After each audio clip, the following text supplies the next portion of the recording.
اس نے کہا صاحب اتنی دفعہ ٹوٹا ہے اب گانٹھا نہیں جا سکتا, اتنی دفعہ ٹوٹا ہے کہ اب دوبارہ پیمند نہیں لگ سکتے. تو حضرت عمر کہنے لگے چل کوئی حرج نہیں, بغیر جوتے کے ننگے پیر ہی چلتے ہیں, کوئی حرج نہیں. تو کہنے لگے لوگ کیا کہیں گے؟ فرمایا چپ کر. لوگ جس دن عمر نے یہ دیکھ لیا نا لوگ اس کے بارے میں کیا کہتے ہیں, اس دن عمر نہیں رہے گا. تو کہا پھر آپ کا نظریہ کیا ہے؟ فرمایا میرا نظریہ یہ ہے کہ رب رسول میرے بارے میں کیا کہتے ہیں. لوگوں کا کیا ہے, لوگ کل کسی کے بارے میں کچھ کہتے ہیں اور پرسوں کچھ کہتے ہیں. میرا نظریہ یہ ہے کہ رب رسول میرے بارے میں ننگے پیر عمر جا رہے ہیں. کون جی؟ میں بڑا ماڑا. اچھا جناب کیا کیا غربت ہے؟ 10 قسم کے جوڑے لٹکے ہوئے ہیں کمرے میں اور پہننے کی فرصت نہیں. سویرے کیا پہننا ہے, شام کیا پہننا ہے, 15 سوٹ کٹھے استری ہو کے لانڈری والا بھیج رہا ہے, اور تو غریب ہے. تو بہت بڑا غریب ہے, اس لیے کہ غربت پیسوں کی وجہ سے نہیں ہوتی, غربت تو دل کی ہوتی ہے. تو واقعی بڑا غریب ہے اور تو غریب ہی رہے گا. امیر تو عمر فاروق تھے جو ننگے پاؤں چلے گئے عید کی نماز پڑھانے. تو رستے میں جو ملا کہنے لگا عمر جوتا تو پہن لو. فرمایا تمہیں عمر کا جوتا نہ پہننے کا نقص تو نظر آیا ہے, کوئی حرج نہیں. اگر عمر کو کبھی بتانا ہوا تو وہ والا نقص بتانا جو عمر کی سیرت میں پیدا ہو, کردار میں پیدا ہو, وہ والا نقص بتانا. یہ چھوڑو جوتے آتے جاتے رہتے. ننگے پاؤں گئے, پاؤں دھوئے, نماز پڑھائی, لوٹ آئے. حضرت سیدنا فاروق اعظم رضی اللہ تعالی اپنی زندگی کو ترتیب دیا. ایک دن بھی خلافت نہیں مانگی اللہ سے. حضرت عوف بن مالک اشجعی ایک صحابی ہیں. حضرت عوف بن مالک رضی اللہ تعالیٰ عنہ فرماتے ہیں کہ جناب ابو بکر صدیق کا زمانہ تھا تو میں نے خواب دیکھا.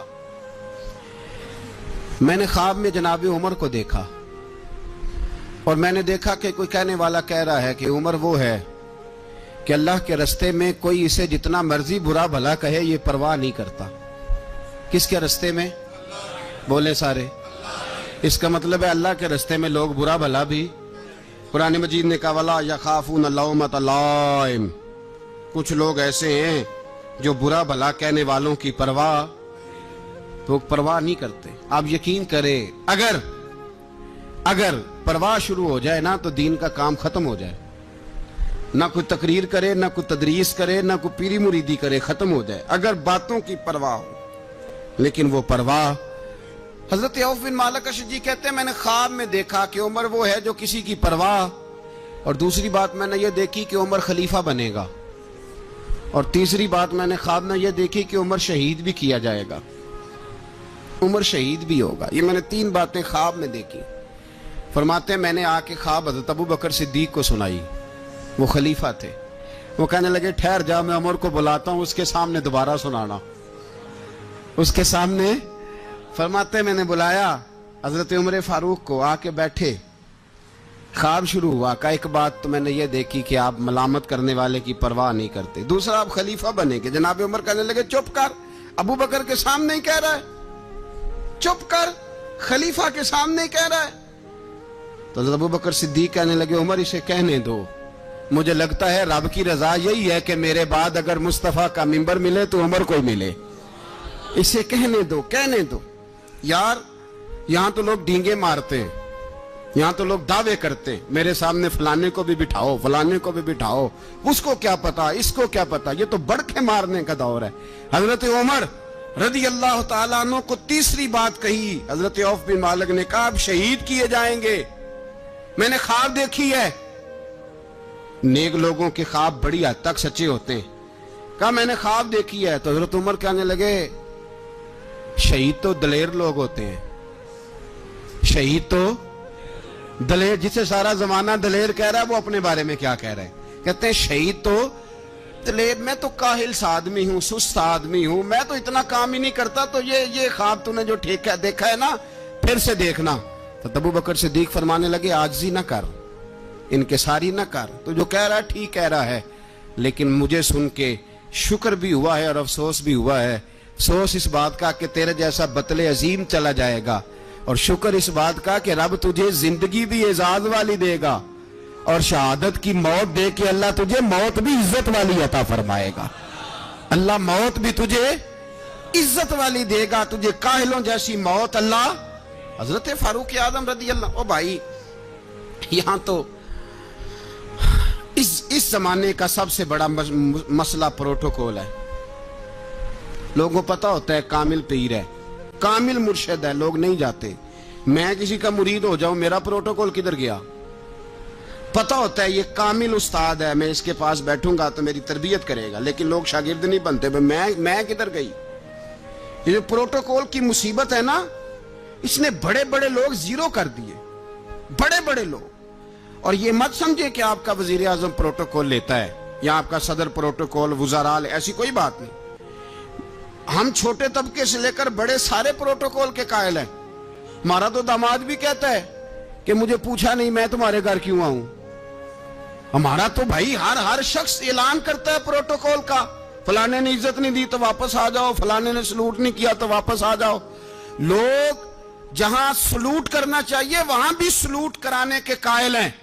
پر حضرت عمر رضی اللہ تعالی, حضرت عمر کی سادگی اور پھر جناب عمر کی عاجزی, جب انسان اپنے اوپر سوار کر لیتا ہے نا, سوار کر لیتا ہے, میں بدکار پرانا خادم, کسے در ملی نی ٹوئی, تے واصف یار نے نظر جو کی تھی تے واصف ہی ہو. میں اکثر سوچتا ہوں حضور نے جہاں بھی کہا نا, فرمایا میرے بعد نبی ہوتے تو خطاب کے بیٹے عمر ہوتے. حضور نے فرمایا عمر جس رستے سے جاتا ہے شیطان وہ رستہ بدل جاتا ہے. نبی پاک صلی اللہ علیہ وسلم نے فرمایا میرا عمر وہ ہے کہ اس کی زبان پر حق جاری ہے. حضور علیہ الصلوۃ والسلام نے فرمایا 950 سال حضرت جبریل میرے عمر کی شان بیان کریں تو ان کی عظمت ختم نہیں ہوتی. 950 سال جبریل عظمت بیان کرے تو ختم نہیں ہوتی. یہ بات ہے حضرت عمر کی. اور فرمایا عمر ابو بکر کی نیکیوں میں سے ایک نیکی ہے, یہ شان ہے اب عمر فاروق رضی اللہ تعالیٰ عنہ کی. حضور نے فرمایا میرے بعد نبی ہوتے تو عمر ہوتے, جس گلی سے عمر آئے شیطان رستہ بدل جائے. میرے عمر فاروق کی شان 950 سال بیان ہو تو ختم نہ ہو. عمر کی زبان پر اللہ حق بیان کرتا ہے, جو عمر کہتا ہے وہی رب کر دیتا ہے. حضور ساری زندگی فضیلتیں بیان کرتے رہے, عمر جواب میں کیا کہتے ہیں؟ کوئی بتائے نا کہ یہ والی حدیثیں کبھی عمر نے بھی روایت کی ہوں کہ حضور نے میرے بارے میں یہ کہا ہے. یہ روایتیں وہ روایت نہیں کرتے. ان سے جب لوگ کہتے عمر تیری بڑی بات ہے تو عمر رو پڑتے, کہتے میں تو اونٹ چرانے والے باپ کا بیٹا ہوں, میں تو اونٹ چرانے والے باپ کا بیٹا, اونٹ چرا. اس سے آگے عمر گئے ہی نہیں ساری زندگی, اس سے آگے لفظ ہی نہیں ادا کی. اور میں تو بھائی اونٹ چرانے والا, میرا باپ تو اونٹ چرایا کرتا تھا, 10 اونٹ تھے, میری ڈیوٹی ہوتی تھی, سنبھالے نہیں جاتے تھے, ابا ڈنڈوں سے مارتا تھا. ساری زندگی عمر حج کرنے گئے, ایک خشک تنا کھجور کا عمر فاروق رضی اللہ تعالیٰ عنہ نے اس کو اپنے کلاوے میں لیا, رونے لگے. لوگوں نے کہا عمر کیا ہوا؟ فرمانے لگے یہاں میں اونٹ چرایا کرتا تھا, یہاں میں اونٹ چراتا تھا, 10 اونٹ سنبھالے نہیں جاتے تھے. دیکھو رسول اللہ کی شان, آج ساری امت چلانے کا طریقہ عطا فرما دیا ہے. ساری نظریے سے پیار. یار پیسہ کس کو برا لگتا ہے؟ آپ جس آدمی کی 50 کروڑ کی پراپرٹی ہے اس کو پوچھیں سب سے غریب, آپ کو وہی نظر آئے گا. وہ کہے گا میں ٹائٹ ہوں, حالات بڑے. میں کئی باری پوچھے انہوں نے, میں کہتا ترجمہ بھی 10 چھڑوں کی, ہمیں تو سمجھ نہیں آتی. اور ٹائٹ حالات کون سے ہوتے ہیں جی؟ جس آدمی کا کروڑوں میں کاروبار ہے نا, اس کو آپ چھیڑے وہ رونے لگ جائے گا, رونے. تو کئی میں نے ایسے دیکھے کرائے کا مکان ہے, ان سے پوچھے صاحب کیا حال ہے, تو کہتے ہیں جتنی اللہ نے شان والی زندگی ہمیں عطا کی ہے کسی کو نہیں دی ہوئی. اس کا مطلب ہے خوشی بھی یہی ہے اور غم بھی یہی. اندر سے خوشی ہے, اندر سے ہی. تُو نے اگر راضی رہنا ہے تو ادھر سے رہنا ہے, ناراض رہنا ہے تو بس اپنے آپ کو خوش رکھے گا تو ہو جائے گا. سارے صحابہ مل کے آئے, کہنے لگے عمر فاروق سے کہنا ہے نبی پاک کے زمانے میں تو ظاہراً غربت تھی, ابو بکر کے دور میں بھی غربت تھی, اب تو بڑا محال ہے. عمر سے سفارش کرو کہ عمر نیا کرتا پہنا کرے. ملکوں کے سفیر آتے, عمر وہی پھٹی پرانی چادر اوڑھ کے اور وہی کئی جگہ پہ پیوند لگے سوٹ پہن کے سفیروں کے سامنے بیٹھ جاتا ہے. عمر کو مشورہ دو, طے ہو گئی بات. سب نے جب مشورہ دے لیا تو سارے کہنے لگے یہ بتاؤ شیر کی مونچھ کو ہاتھ کون لگائے گا؟ کہنا کس نے ہے؟ بندہ بھی تو ڈھونڈو نا۔ نے کہا جناب میرا یہ خیال ہے کہ مولا علی شیر خدا کہیں گے، کیونکہ جس شخص کی عمر کو سب سے زیادہ حیا کرتے دیکھا وہ شیر خدا مولا علی ہے رضی اللہ تعالی علی کہیں گے۔ اس لیے کہ جناب علی تو کئی دفعہ جب گفتگو کرتے تھے تو حضرت عمر چپ کر جاتے تھے اور فرماتے تھے علی نہ ہوتا تو میں ہلاک ہو جاتا۔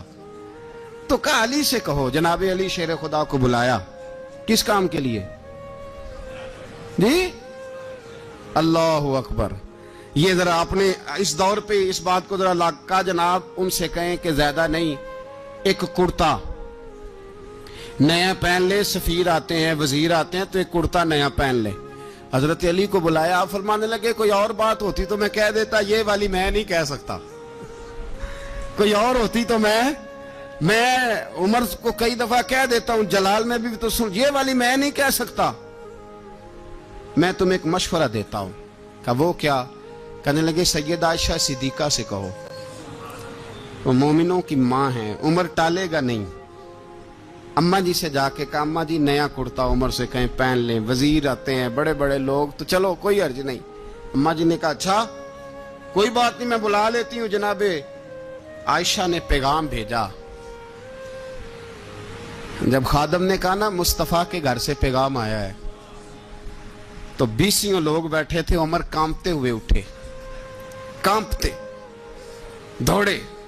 حضرت عائشہ پردے میں تھی تو فرماتی ہیں عمر اتحیات کی حالت میں بیٹھ گئے۔ کہا اماں جی دیر تو نہیں ہو گئی مجھے آنے میں؟ کہا نہیں ٹائم پہ آ گئے ہو۔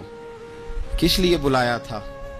کہا عمر دیکھو غربت کے معاملات اور ہوتے ہیں، جب اللہ آسانی دے تو کوئی چیز استعمال کرنا حرام نہیں ہوتی، اگر حرام ہے تو بتاؤ۔ کہا نہیں اماں جی حلال ہی ہے۔ تو فرمایا پھر اتنے سفیر آتے ہیں مشیر آتے ہیں، اب تو مال غنیمت بڑا آتا ہے، ڈھیر لگ جاتے ہیں مسجد میں، تو چل ایک نیا کرتا تم بھی پہن لیا کرو، اور آپ نیا کرتا پہنو گے تو دھاک بیٹھے گی غیروں پر۔ تو صحابہ کا مشورہ ہے کہ آپ نیا لباس پہنے۔ اماں جی کہتی ہے میں نے حکم دیا تو عمر چپ کر گئے، گردن جھک گئی۔ تھوڑی دیر کے بعد سیدنا عمر فاروق نے سر اٹھایا تو داڑھی پہ آنسو گر رہے تھے، رو پڑے، کہنے لگے پاک محبوب کی پاک بیوی جیسے حکم کرتی ہو میں حاضر ہوں، پر مجھے وہ والا لباس پہنانا جو میرے مصطفیٰ نے پسند فرمایا ہے۔ اگر یہ رنگ رسول پاک کا ہے تو میں حاضر ہوں، اور اگر نبی پاک کا نہیں تو پھر جیسے آپ حکم کریں۔ جناب عائشہ کہتے ہیں عمر روئے تو میں زیادہ روئی، میرا پلو بھیگ گیا آنسوؤں سے۔ میں نے کہا عمر آپ جائیے۔ عمر یوں نکلے تو جو صحابہ کھڑے تھے وہ کونے میں تھے، سارے آ گئے۔ کہا اماں جی کیا بناؤ؟ فرمایا بھائی تم سب جو باتیں کہتے ہو وہ اپنی جگہ ٹھیک ہیں، پر عمر جو بات کرتا ہے وہ سب سے زیادہ ٹھیک ہے۔ عمر جس پہلو پر بات کرتا ہے وہ یار ایسی عاجزی، ایسا رنگ، ایسا انداز، ایسا طرز حیات، ایسی زندگی۔ اولاد کے معاملے میں لوگ بزدل ہو جاتے ہیں، بزدل، پر حضرت عمر کا بیٹا مصر گیا، وہاں سے کمائی کر کے لایا، تجارت کرنے گیا، لاکھوں کا مال۔ کون سا باپ ہے دنیا میں جس کا بیٹا باہر سے پیسے لے کے آئے تو ابا تفصیل پوچھے کہ بیٹا کہاں سے کمائے، کہاں سے لایا، کتنے ملے، کیوں آئے؟ کون سا باپ تفصیل پوچھتا ہے؟ ابا تو کہتا لا صحیح، اور تعریفیں کرتا ہے میرا بیٹا بڑی کمائی کرتا ہے۔ کبھی پوچھا ہے اس سے کہ ڈیوٹی صحیح دیتا ہے کہ نہیں؟ کبھی پوچھا ہے کہ تو ایمانداری کی روزی لاتا ہے کہ حرام کی کماتا ہے؟ یہ باپ کی ذمہ داری ہے، یہ اماں کی ذمہ داری ہے۔ پھر کہتا ہے بیماری کیسے آ گئی، پریشانی کیسے آ گئی؟ تو نے کبھی سوال کیا اپنی اولاد سے؟ حضرت عمر فاروق رضی اللہ تعالیٰ عنہ کا بیٹا مصر سے پیسے کما کے لایا تو جناب عمر نے بلایا، فرمایا بیٹے اتنی تو تیرے پاس راس ہی نہیں تھی، تھوڑے سے تو پیسے لے کے گیا تھا، اتنی کمائی کیسے ہو گئی؟ اتنے تو پیسے نہیں تھے صاحب، کہاں سے کمائی لائے؟ اس نے کہا ابا جی وہ جو میرے چچا ہے نا مصر کے گورنر، آپ کے دوست، انہوں نے میری مدد کی ہے۔ فرمایا جتنے لوگ گئے تھے سب کی ہے مدد اس نے؟ کہا نہیں صرف میری کی۔ فرمایا تیری کیوں کی؟ تیری کیوں کی؟ کہا حضور آپ کے دوست ہیں۔ فرمایا چپ کر، حضور انہوں نے مجھے اتنے پیسے دیے، میں نے کاروبار میں ڈالے تو نفع آیا تو میں ان کی رقم دے کے فرمایا خاموش ہو جا، باقی جتنے لوگ گئے تھے سب کی مدد کی اس نے؟ کہا نہیں حضور صرف میری کی۔ فرمایا اس نے تیری مدد نہیں کی، اس نے خلیفہ کے بیٹے کی مدد کی، اس لیے کہ وہ خلیفہ کو اپنے حق میں نرم کر سکے۔ فرمایا آدھا مال تیرا ہے، آدھا مال غنیمت کا ہے، مال خزانہ کا ہے، مسلمانوں کا ہے، اس لیے کہ تو جو وہاں سے مال کما کے لایا ہے وہ اپنے باپ کے خلیفہ ہونے کی وجہ سے کما کے لایا ہے، لہذا رکھ ادھر۔ یہاں کہتے ہیں کدھر سے آیا، کیسے آیا، کون سا حساب دیں، کیا کریں؟ او بھائی حضرت عمر رضی اللہ تعالیٰ عنہ کا اپنی اولاد کے بارے میں یہ رنگ ہے۔ ایک جنگ سے نا خوشبو آئی، خوشبو بڑی مہنگی ہوتی تھی، عرب میں خوشبو آج بھی بڑی مہنگی ہے، وہ زیادہ استعمال کرتے ہیں۔ میری باتوں کی سمجھ آ رہی ہے میرے بھائیوں؟ بڑی مہنگی خوشبو تھی۔ جب وہ خوشبو آئی تو حضرت عمر نے کہا، گھر میں پہلے پہنچی حضرت عمر کے، چونکہ زیادہ عورتیں استعمال کرتی تھی گھر کے اندر خوشبو، مرد بھی لگاتے تھے۔ حضرت عمر نے اپنی بیوی سے کہا، آپ کی زوجہ تو تھی وہ بڑی خوشبو کو پسند کرتی تھی۔ حضرت عمر نے اپنی زوجہ سے کہا کہ خوشبو لاؤ، میں نے ایک عورت کی ڈیوٹی لگائی ہے، وہ خوشبو تول تول کے نا تو بھائیسا برابر صحابہ میں بانٹ دے گی۔ تو آپ کی زوجہ کہنے لگی کسی بی بی کی ڈیوٹی لگانے کی کیا ضرورت تھی، میں جو موجود تھی میں بانٹ دیتی ہوں تول کے بھائیسا برابر۔ آپ نے فرمایا نہیں تو رہنے دے، وہ فلانی بی بی بانٹے گی۔ کہا حضور میں نے بھی بانٹنی ہے، میرے پہ کچھ حق ہے؟ آپ نے فرمایا نہیں، تو تفصیل نہ پوچھ، تو خوشبو دے دے، کوئی اور بانٹے گی۔ خاتون خانہ تھی نا، کہنے لگی نہیں مجھے بھی آج آپ کو بتانا ہی پڑے گا کہ کوئی جو بانٹ سکتی ہے تو میں کیوں نہیں بانٹ سکتی؟ زوجہ کہتی عمر نے بات کی تو میری چیخیں نکل گئی۔ حضرت عمر فرمانے لگے جب تو خوشبو بانٹے گی نا تیرے ہاتھوں کو بھی لگے گی، تیرے دوپٹوں کو بھی لگ جائے گی۔ اگر رب کریم نے مجھ سے سوال پوچھا کہ عمر خوشبو تو مسلمانوں کی تھی، تیری بیوی کے دوپٹے کو کیوں لگ گئی، تو میں اللہ کے حضور کیا جواب دوں گا؟ اگر اللہ نے یہ سوال کیا کہ تیری بیوی نے کیوں لگائی، وہ تو حصہ تھا مسلمانوں کا، تو نے تیری بیوی نے کیوں لگائی؟ تو فرمایا میں نہیں چاہتا کہ اللہ کے حضور مجھے اور تجھے باز پرس ہو، لہذا کسی اور کو بانٹنے دے۔ زوجہ روئی اور تڑپ کے کہنے لگی عمر مجھے لگتا ہے صبح قیامت بھی تیری بیوی ہونے کی وجہ سے اللہ مجھے جنت عطا فرما دے گا، تیری زوجہ ہونے کی برکت سے۔ بھائی یہ معیار رکھا، خدا کی قسم ایسا شخص تاریخ میں دوبارہ نہیں آیا۔ اتنا بڑا آدمی، اتنا بڑا شخص، اتنا بڑا آدمی، اور پھر رنگ یہ ہے کہ عمر 22 لاکھ مربع میل کا حکمران، 22 لاکھ، اور کھجور کے درخت کے نیچے مٹی کا ڈھیلا لے کے سو گئے ہیں، پرواہ کوئی نہیں، کوئی مسئلہ ہی نہیں۔ دو غلام ساتھ بیٹھے تو ایک روٹی حضرت عمر نے گھر سے منگوائی، تھوڑا سا سرکہ، تو غلام کہنے لگے ہم نے بھی کھانی ہے۔ فرمایا کوئی حرج نہیں، روٹی کو پیٹ بھر کے کھانا ضروری تو نہیں، 3 حصوں میں بانٹ لیتے۔ ایک آدمی آیا ہوا تھا مصر کا رہنے والا ملنے کے لیے، اس نے پوچھا عمر کدھر ہیں، تو کہا وہ ادھر جاؤ مسجد میں بیٹھے ہوں گے، اور واپس آیا تو کہنے لگا وہاں تو 3 غلام بیٹھے ہیں، ایک روٹی بانٹ بانٹ کے کھا رہے ہیں، لگتا ہے کئی دنوں سے روٹی نہیں ملی۔ کہا 3 غلام تو کوئی نہیں، وہاں 2 ہی تھے، تیسرے تو امیر المومنین تھے۔ اس نے کہا نہیں نہیں 3 غلام ہیں، کپڑے بھی ایک طرح کے پہنے ہوئے، بلکہ 2 کے تو پھر صحیح ہیں، تیسرے کے تو زیادہ ماڑے ہیں، کپڑے بھی ایک طرح کے، کھانا پینا بھی ایک طرح کا، اور ان کا نشست برخاست بھی ایک طرح کی ہے، لہذا کوئی فرق نہیں۔ حضرت ابو ہریرہ کہتے ہیں میں لے کے آیا، اور جناب عمر کو جب میں نے کچی زمین میں تامت سمیٹ بیٹھے دیکھا تو میں رو پڑا۔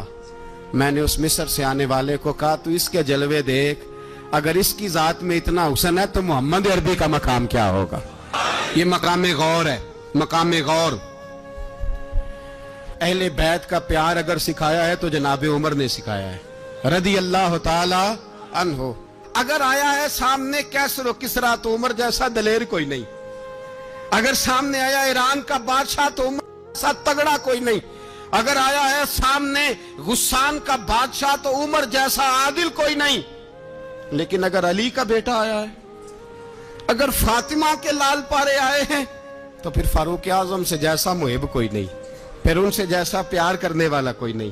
اندر بیٹھے ہیں جناب عمر، اندر تنہائی میں، کچھ وزیروں سے گفتگو ہو رہی ہے, میٹنگیں جاری ہیں.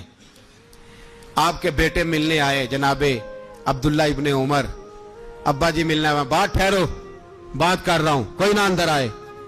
صاحبزادہ باہر کھڑا ہے. تھوڑی دیر گزری تو امام حسن بھی آ گئے. کون آئے؟ آپ کو جو ملے گا امام صاحب کا نام لینے سے, وہ سردار ہیں جنتیوں. کون آئے؟ سارے بولیے, امام حسن. تیری نسل پاک میں ہے بچہ بچہ نور کا, تو ہے نے نور تیرا سب گھرانہ. امام حسن آئے تو حضرت عبداللہ ابن عمر کو دروازے پہ کھڑے دیکھا. کہا امیر المومنین کہاں ہیں؟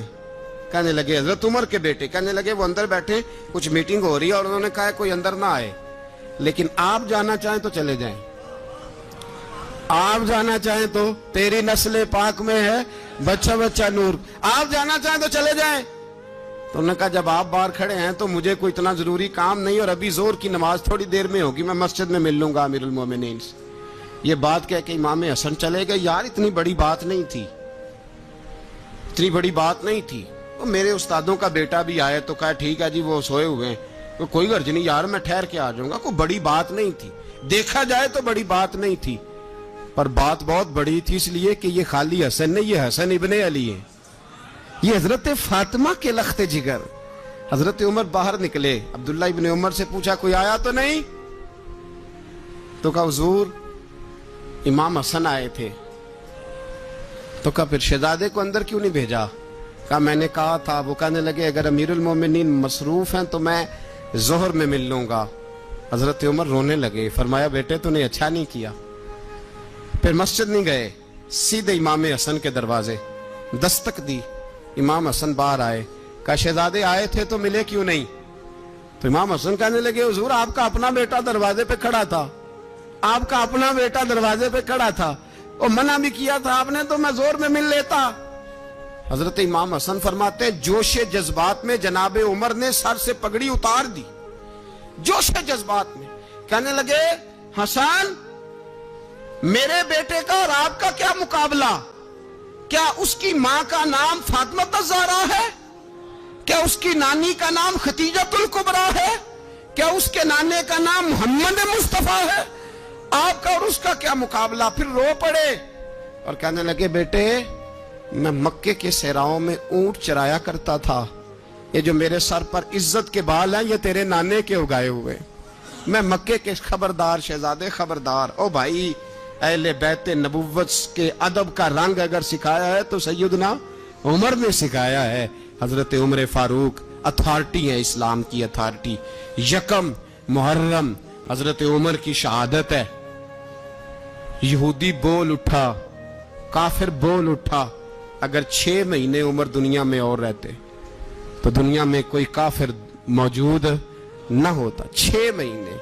اور جب اس بطل جلیل کا جنازہ اٹھا, اللہ بخاری پڑھیے نا, اللہم ارزقنا شہادت فی سبیلک, اللہ بسترے کی موت نہ دینا, شہادت کی دینا. عمر شہید ہوئے, مسجد نبوی میں نماز پڑھاتے, اور جب جنازہ اٹھا تو مدینے کا پھر پیچھے جو دلیر بچے وہ مولا علی تھے. مولا علی, جناب عمر کا جنازہ اٹھا تو سب سے پہلی ہائے جو نکلی وہ حضرت علی کی زبان سے نکلی, اور حضرت علی ساری داڑھی آنسوؤں سے بھر گئی. لوگوں نے کہا کہ علی کیا ہوا؟ فرمانے لگے تم دیکھ نہیں رہے جنازہ کس کا اٹھا ہے, پلٹ کے دیکھو تو صحیح, تمہیں پتہ نہیں یہ کون گیا ہے. کہ حضور کیا ہوا؟ آپ فرمانے لگے عمر اس طرح کے کام کر کے گیا ہے, اب ان کے رستوں پہ کون چلے گا؟ کون اس کے جگر راہ وفا میں نقش ایسے چھوڑ آیا ہوں, میں جس منزل سے گزرا ہوں وہ اب تک یاد کرتی ہے. حضرت علی حضرت عمر کے جنازے پہ کھڑے ہو کے کہتے ہیں اللہ مجھے اس طرح کے عمل کرنے کی توفیق دے جس طرح کے عمر کر کے گیا. میرے بھائی بطل عزیز, بطل حریت حضرت عمر رضی اللہ تعالیٰ عنہ, جو اپنی زندگی انقلاب والی گزار کے گئے. عمر جب دنیا سے گئے تو 80 دینار کا قرضہ تھا, 22 لاکھ مربع میل کا حکمران. اور اپنے بیٹے سے کہنے لگے بیٹے کوشش کرنا تیرے خاندان والے مل کے میرا قرضہ اتار دے, میری قبر پہ بوجھ نہ رہے, اور اگر خاندان والے مدد نہ کریں تو میرے دوستوں سے بات کرنا. وہ مدد نہ کریں تو پھر علی سے بات کرنا.